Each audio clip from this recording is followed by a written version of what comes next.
The next summit speaker began her journey as a passionate Google local guide uh, volunteer, I should say. The journey from a single paying client to becoming a speaker at the Google conference as an expert in her field was an exciting and a gratifying one. She now spends her time helping businesses develop meaningful traction in terms of leads and sales by employing the latest digital marketing strategies in her local communities using data-driven, human-centered techniques. This lady is one hell of a nerd, but at the same time, the life of a show program, because I met this lady during the San Francisco Google Local Guide Summit in 2018. Virtualpreneurs, I'm excited to have in our summit Megan COBURN. Hi, everybody. Thanks for having me, Ruben. Where are you located right now, Megan? Right now, I am in King County in the Seattle area in Washington, United States. So how's COVID-19 affecting your community right now? It's been interesting. The first case in the United States was about 20 minutes from here over in Kirkland. My children's school closed just a couple of weeks ago, and 3 days after it was closed, one of the teachers at the area schools was diagnosed. We've had a few cashiers at our local grocery store who have been diagnosed. We've been on not formal lockdown until 8 o'clock tonight, but we'll be formally in lockdown very soon. And my sweetheart has been working from home, so we've been sharing a home office for a couple weeks. Wow, that's sweet. Now, yeah. On your personal businesses, for everyone's information, Megan handles different kinds of clients, and at the same time is managing different strategies for different companies. So in your operation, is COVID-19 affecting your businesses? Immensely, hugely. So it would have been 2-3 weeks ago, we noticed reduced visibility of information we'd put in from our side just wasn't showing up on the consumer side like it used to.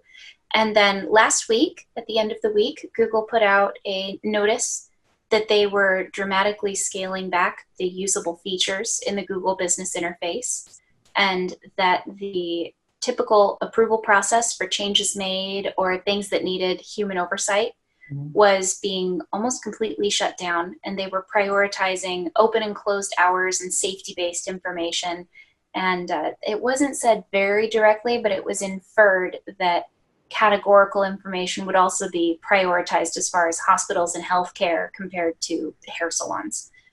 And then earlier this week, it was released on the Google Local Guides website, Local Guides Connect, that edits and functionality for local guides would also be put into a pending queue, and the speed of approvals reduced in favor of maintaining functionality of the product. Now, personally, I see opportunity in this. Whereas we used to have a human element and a computer element working through all these different pieces of submitted information, we're now pulling back the human element, which allows us to take what we used to have, subtract the computer part in the future, and see how much of it was human oversight. Very exciting for me. For my clients, it means that things that we spent time developing will not be usable for the foreseeable future, anywhere from weeks to months. For everyone's information, Megan is almost twice becoming Google Level 10 local guide. How many points do you have, Megan, by the way? Like 189,000, give or take. Yeah, I'm stuck in 56,000. You're already 56,000.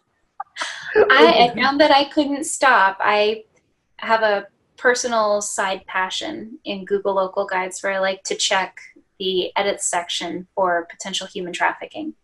And so I frequently pop into the edits in high population density areas and pull down what are clearly fraudulent businesses designed to exploit helpless people. Keeps my points high. There's a lot of people out there willing to exploit the unknowing. Oh, okay. Now, in your own business, how is COVID-19 affecting it? Well, I'm actually finding that my business is growing. With everybody home, they're all really excited to get going on the internet side of things. Whereas usually they'd be busy with the day-to-day, this is the time to call up that nerd girl and talk to her about all the stuff that we want to get rolling when it's back up and running. So for me, I'm drowning in work, but it's new clients. And new clients, as anyone is familiar with, it's an exciting time in the client marketer relationship, but it's also a very labor intense time. So a great deal of communication going on. I've been automating my processes to try and take some of the busy work off of my shoulders. And also for a lot of my clients, they're very frustrated with the reduced functionality because to them it represents lost potential income if some of the things that they put out there to entice clients in are now not available. So this means that becoming a local guide expert in your community can really provide you another income stream if you're able to monetize it, correct? Sort of. There is a very strict rule that local guides cannot monetize any of their activity in any way, shape, or form. So before I take on a client ever, they have to read a set of rules that explains what I can and can't do for their business and what I am willing and not willing to do for their business.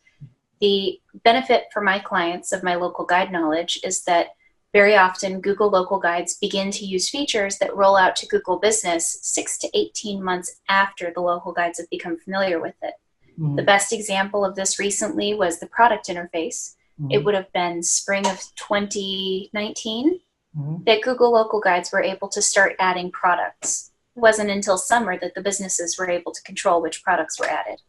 So as a local guide, I get to have a little peek into what might be rolling out and become familiar with the features functionality from a consumer side and as a super user before assisting my businesses in building that interface.